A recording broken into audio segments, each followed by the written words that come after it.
point is, it had a sudden impact, and that needs an explanation. That calls for some kind of an answer.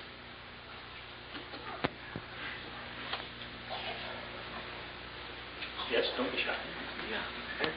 Is there any difference between the word gospel and the word Bible as it contributes to the scriptures? Oh, yes, that's maybe a point I should have dealt with. He's asking about words like Bible and gospel. The Quran, when it talks about, when I said gospel, it's talking about Injil. It says in Arabic Injil, which apparently is related to the Greek evangel, which is what is translated gospel. It was a long time ago.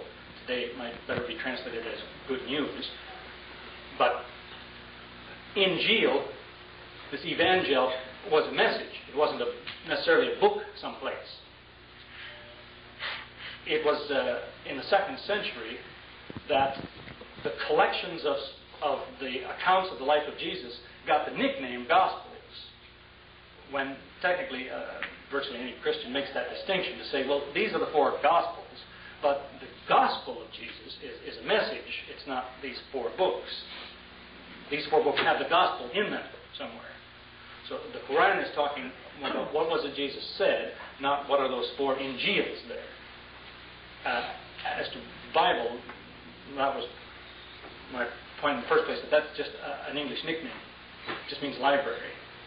It's a collection of writings. In other languages, they sometimes don't call it that. What the Germans call it Heilige Schrift, the holy writings and so on. Bible just happens to be a convenient name, so that as such, the Quran talks about people who use books, or use the book people, but it doesn't say people who use that book, the Revised Standard of 1881, or something like that. It's just people who are in the habit of using a book to support their position are people of the book, without spelling out Bible, or the Gospel according to Matthew, something like that.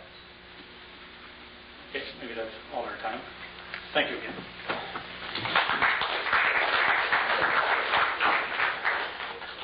Thank you very much, Gary Miller, and thank you for our audience.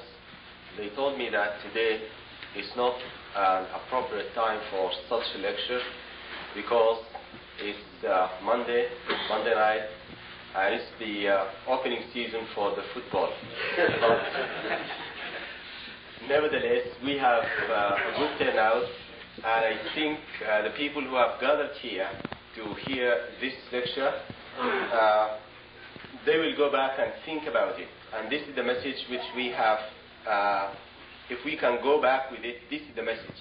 And that nothing we have to take for granted or just to follow blindly.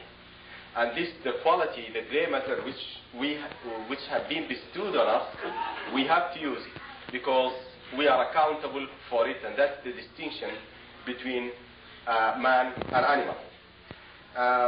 Thank you very much.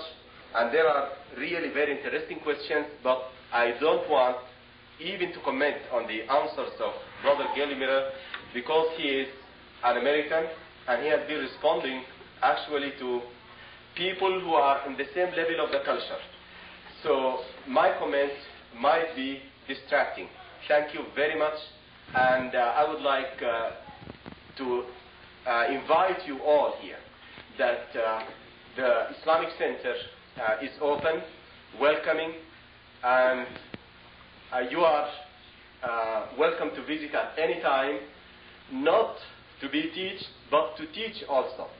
And we are fortunate here to have some visits from the local churches who will come sometimes not only to ask us about what we believe, but to tell us about what they believe. And I think this will give people an opportunity to think and consider what they believe in. In the name of the MSO, Muslim Student Organization and Islamic Center, thank you very much and have a nice evening.